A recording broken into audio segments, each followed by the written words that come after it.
Assalamualaikum warahmatullahi wabarakatuh. Perkenalkan, nama saya Lingling Sekarayu. Di sini saya akan menjelaskan bab 5, yaitu materi mengenai Lampung pada masa praaksara. Jadi untuk sejarah Lampung di Indonesia ini, batas antara masa prasejarah dan sejarah ini pada abad 5 Masehi.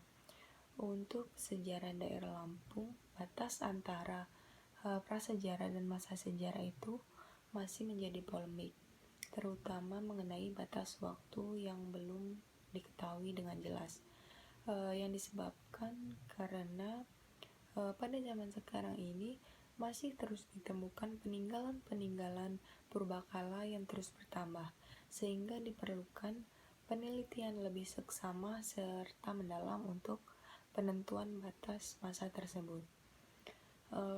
Kemudian beberapa corak peninggalan masa prasejarah di Provinsi Lampung ini yang mempunyai ciri khas berbeda apabila dibandingkan dengan peninggalan prasejarah dari berbagai daerah lain di Indonesia. Yang pertama itu mengenai sejarah megalitik di Lampung. Jadi megalitik di Lampung ini kebanyakan bercorak statis. Jadi bercorak statis ini yaitu peninggalan yang diam, contohnya itu batu, kapak, dan segala macam. Kemudian jadi peninggalan ini merupakan sambungan atau lanjutan dari megalitik yang ada di Pasema atau yang ada di Sumatera Selatan. Lalu yang kedua terdapat pemukiman manusia purbakala. Jadi pada umumnya itu kan pemukiman itu tidak terdapat di gua atau di pantai seperti daerah lainnya yang ada di Indonesia, tapi terdapat di bukit yang dikelilingi parit atau sebidang tanah yang dikelilingi oleh pohon tinggi. Jadi yang berfungsi sebagai benteng terhadap binatang buas. Kemudian yang ketiga itu terdapat goresan pada batu. Jadi penduduk sekitar menyebutnya sebagai batu bersurat yang belum diketahui makna dari arti tersebut. Jadi batu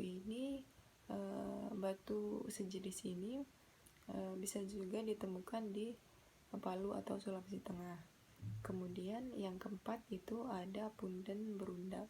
Punden berundak ini terbuat dari tanah, kemudian diperkokoh atau diperkuat dengan deretan batu yang disusun berundak atau bertingkat. Kemudian sejarah Lampung ini dimulai sejak zaman Hindu, dan sistem kebudayaannya itu berasal dari luar termasuk Hindu-Buddha. Tetapi di Lampung ini yang dominan adalah tradisi asli dari zaman Melayu Malaysia. Jadi daerah Lampung ini dikenal permulaan pada tahun Masehi itu tempat orang mencari hasil hutan.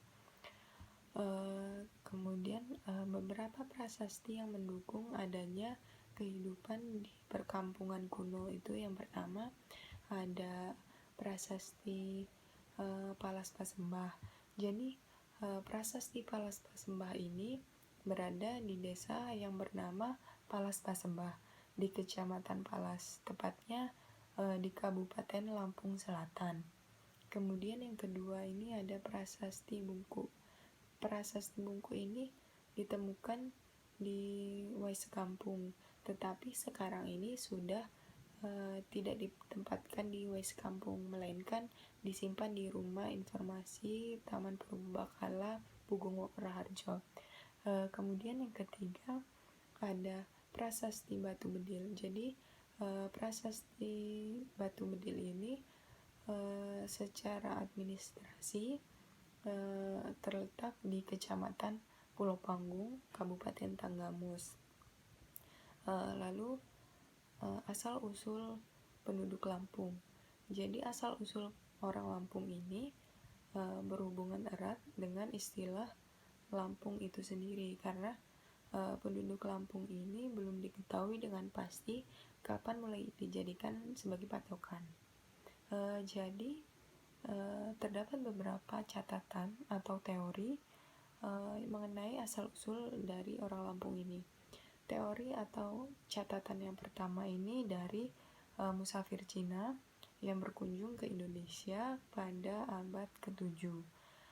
Jadi terdapat teori menarik yang dikemukakan oleh Hilman Hadikusuma. Hilman Hadikusuma ini seorang dosen Fakultas Hukum Universitas Lampung. Jadi dia mengungkapkan teori tersebut di seminar sejarah Lampung yang mengungkapkan bahwa kata tulang pohwang itu dapat dieja atas kata tu yang berarti dalam bahasa Lampung itu Toraja, sedangkan kata lang pohwang adalah kepanjangan dari kata Lampung, jadi tulang pohwang yang berarti orang Lampung, sehingga kata tersebut itu berhubungan erat. Kemudian yang ketiga ada teori yang berasal dari legenda. Jadi terdapat buku yang dikarang oleh R. Brusman. Jadi di dalam buku tersebut menerangkan bahwa Tuhan itu menurunkan nama pertama itu ke bumi yang bernama Sang Dewa, Sanembahan, dan Widodari Si Muhun. Jadi mereka ini adalah nama-nama beberapa orang yang menurunkan julukan beberapa julukan, yaitu si Jawa, si Majapahit, dan salah satunya itu adalah si Lampung. Jadi itu mungkin mitos yang sampai sekarang ini dipercaya oleh masyarakat ataupun penduduk suku Pubian.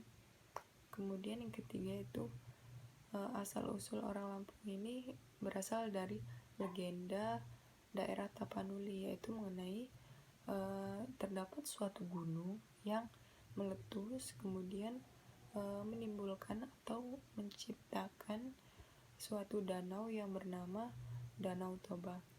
Kemudian terdapat 4 orang bersaudara yang berusaha menyelamatkan diri. Kemudian salah satunya itu yang bernama Ompong Silamponga ini terdampar di Krui Lampung Barat. Jadi dia ini menaiki dataran tinggi Belalau Skalabaka. Jadi Ompong Silamponga ini melihat pemandangan dari daratan tersebut atau dataran tinggi Skalabaka tersebut.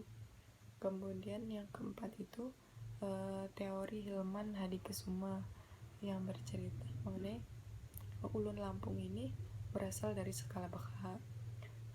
Jadi mereka itu menganut kepercayaan dinamis yang dipengaruhi oleh ajaran Hindu Bailawa. Kemudian yang terakhir atau yang kelima itu terdapat penelitian dari siswa sekolah yang ada di Padang. Jadi asal usul ulun Lampung ini dalam cerita Ciurmato, cerita rakyat ini disebutkan bahwa pada suatu ketika terdapat musuh yang menyerang yang berasal dari India. Jadi mereka ini kabur dan bersembunyi atau terdampar di suatu sungai. Kemudian sungai tersebut berada di Provinsi Lampung. Jadi mereka ini menyebarkan suatu kebudayaan Lampung di tempat tersebut. Jadi mungkin itu saja materi yang dapat saya sampaikan. Apabila terdapat kesalahan kata, saya mohon maaf. Kepada Allah saya mohon ampun. Saya Ari. Wassalamualaikum warahmatullahi wabarakatuh.